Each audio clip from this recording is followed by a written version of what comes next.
अनंत टीदे refresh हमी।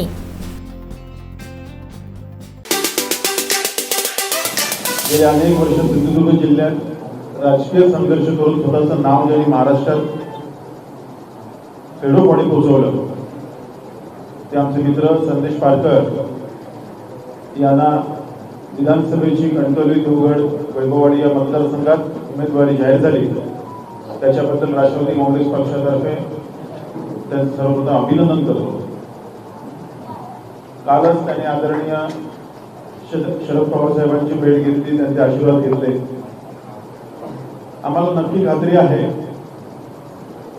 की यावेळी कणकवली विधानसभा मतदारसंघात नवीन चमत्कार आपल्याला दिसेल। कारण संदेश पारकर म्हणजे संघर्षचं दुसरं नाव आहे। गेले अनेक वर्ष ते संघर्ष करतायत आणि प्रत्येक कार्यकर्त्यांच्या हाकेला ओ देऊन धावून जाण्याची त्यांची प्रवृत्ती असल्यामुळे सर्व पक्षात सुद्धा त्यांचे मित्र आहेत आणि अशा या कार्यकर्त्याला उमेदवारी मिळाल्यामुळे नक्कीच सर्वसामान्य कार्यकर्त्यांचं सुद्धा बळ वाढलेलं आहे।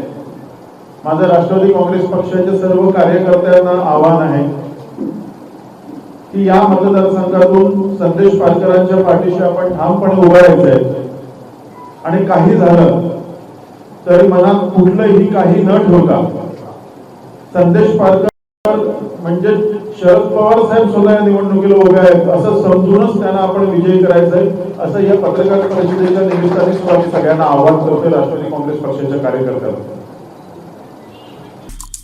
आमचे दिवसभरातले सर्व अपडेट्स, ताज्या घडामोडी आणि थेट लाईव्ह पाहण्यासाठी सबस्क्राइब करा, लाईक करा कोकणचं नंबर 1 महा चॅनल कोकण 7 लाईव्हचं YouTube चॅनल।